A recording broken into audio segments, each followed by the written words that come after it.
Good evening and welcome back to Prime of Midlife. It's Sunday night, I'm knackered, but it's been a good day. Thank you so much to everyone who came over to Marianne's channel last night for the live. That was terrifying and exciting all at the same time.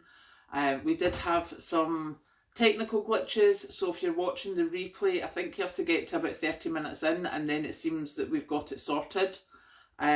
So yeah, it was a bit frustrating at the beginning, but then we got sorted and we just chatted away as you do.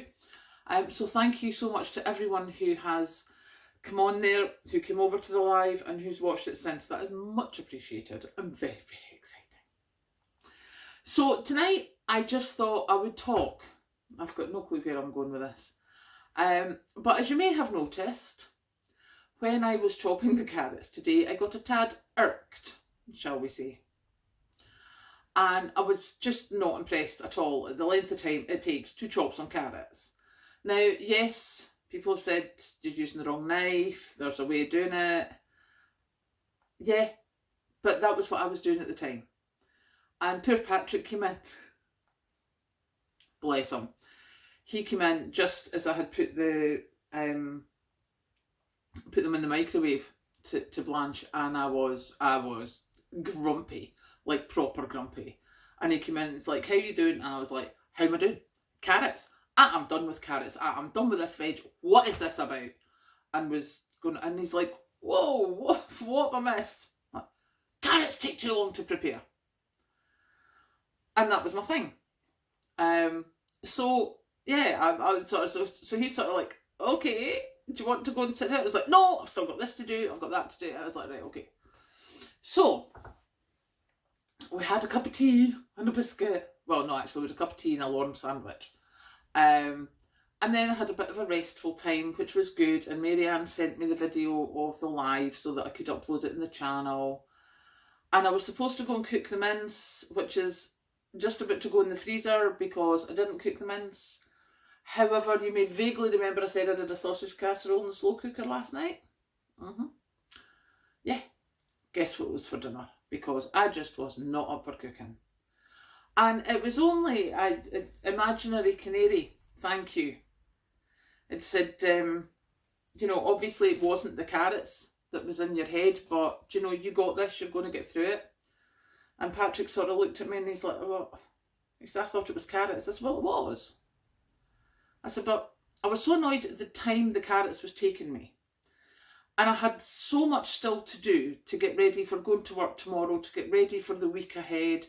Have I got the dinner sorted? Have I got the lunches sorted? Do I even know what I'm having for lunch tomorrow when I come home from work? Am I coming home from work at lunchtime tomorrow? Who knows? And my head was going like a wee spinning top. And so you need to stop. And so we had the little rest and we've been sitting talking. And Patrick's like, well, you told me it was carrots. I was like, yeah, well, it was. That's how it started. What can I say? It doesn't always end the same way it starts with my brain. So then as we got to talking and we're like, okay, so we need to watch for this. Because as Patrick said, and I completely agree with him, but, life.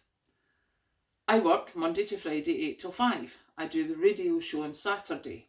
So Saturday morning I'll normally put in at least a washing, but I'll have a late cup of tea or whatever. Then I'll go to the radio station, I'll have lunch with Kathleen before my show, and then I'm through to Patrick at night. Sunday morning I normally do my shopping. Come back here, do the shopping, put it away, do the rest of the washing, sort out the food for the week. And I think Patrick was quite right when he's like, you're not stopping, you have to stop. And I think a lot of us are guilty of that just now, especially when we're prepping. We're like, I need to get all this canned up, I need to get all this dehydrated, I need to get this jam made, I need to go and do the shopping at the time where they reduce the stuff. There's all those sorts of things. And I think we need to be careful about that. And there's also the thing of, I did go shopping this morning. I was in Lidl's 2 minutes past 8 this morning when it opened.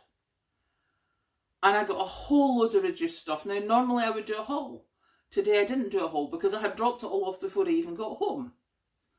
It has gone to, you know, a very good place. So I had done that, so that was like, I don't have to put the shopping away, that is really good. But I still had so much to do. And then asked Patty, he said, what did you get? What else did you get when you were shopping? I was like, I got coffee, mate. Because it wasn't in the shop last week when I went. I couldn't get any in Tesco. And when I was in Lidl's today, there's coffee, mate. So I was really excited. And he's like, okay. So later on, I was like, if you make the tea, I'll get the biscuits.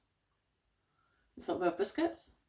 Of course I've got biscuits. I just don't have them downstairs. I need to go and get them. He's like, right, fine.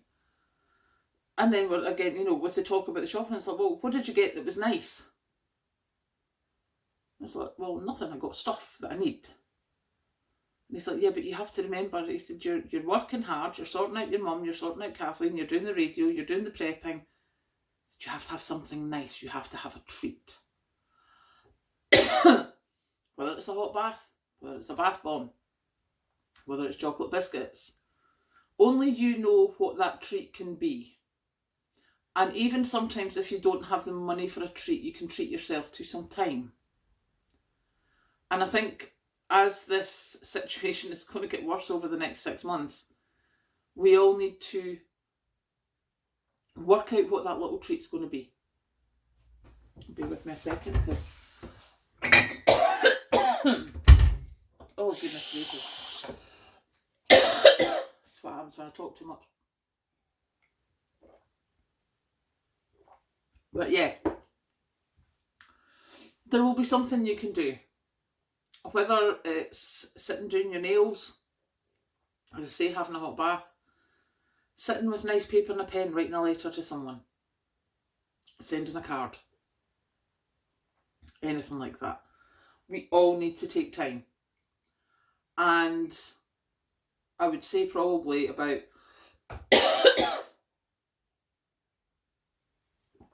half an hour ago, I was sitting in the chair in a version of what my father would call a burst ball. I was just like, bleh. And then when I started talking about it, and I thought, actually, yeah, you know, don't knock yourself. You're doing good. So don't knock yourself. We're doing really well. We've come together as a community. We help each other out. You're doing good. So go have a quiet evening, and I'll catch you later.